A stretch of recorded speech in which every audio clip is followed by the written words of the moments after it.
In the northeast corner of North Whitehall Township, nestled within a bend of the Lehigh River, sits the village of Laurys Station. This community of just under 1,200 residents is served by the Parkland School District and has access points for the D&L Trail and the Lehigh River. But how did Laurys Station get its name? For What's in a Name, I'm Mike Flynn. I'm in the cemetery of St. John's United Church of Christ on Rising Sun Road on the west edge of Laurys Station. In front of me is the sculpture marker for David and Maria Klein Laury. David was born in 1805 and died in 1883 at the age of 78. I came here to find out more about the man who gave the village his name. Pastor James Gottwald and church historian Keith Butler graciously invited me in to share not only the story of David, but the deep history of the village itself.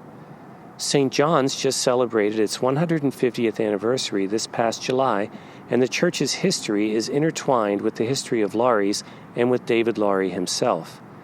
In fact, he was one of the founders of the church in 1872. So who was David Laury, and what is his connection to the village?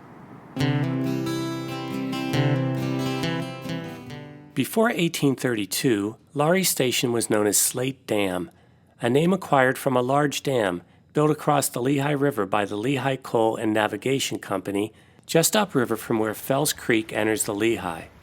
The company shipped anthracite coal from Mock Chunk, now Jim Thorpe, to Easton and beyond through its innovative Lehigh Canal system. With coal loading and boat building facilities across the river from Slate Dam, the area began to grow. Seeing an opportunity, David Laury moved to Slate Dam and built a hotel and store in 1832. Because he was the primary landowner, residents and vacationers from Bethlehem and Allentown began calling the area Laurys. But in 1855, the Lehigh Valley Railroad established a line between Mock Chunk and Easton, breaking the 25-year monopoly that the Lehigh Canal had on the shipment of coal. The railroad built a station at Laurys and appointed David Laury as station manager, and Laurys Station was born. David Laury was a man of many interests. He built a grist mill on the Lehigh. He was instrumental in the establishing of a school. He was a partner in a slate quarry in today's Slatington.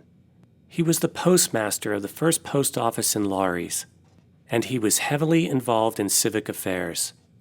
In 1856, he was a presidential elector and cast his vote for James Buchanan that year. He was Justice of the Peace for North Whitehall Township and later Associate Judge of the Courts for Lehigh County. And he did all of this while dutifully serving as station manager in the town that took his name. I'm standing on the D&L Trail, looking out into the Lehigh River, where Slate Dam used to be. In the middle of the river sits a small, uninhabited island.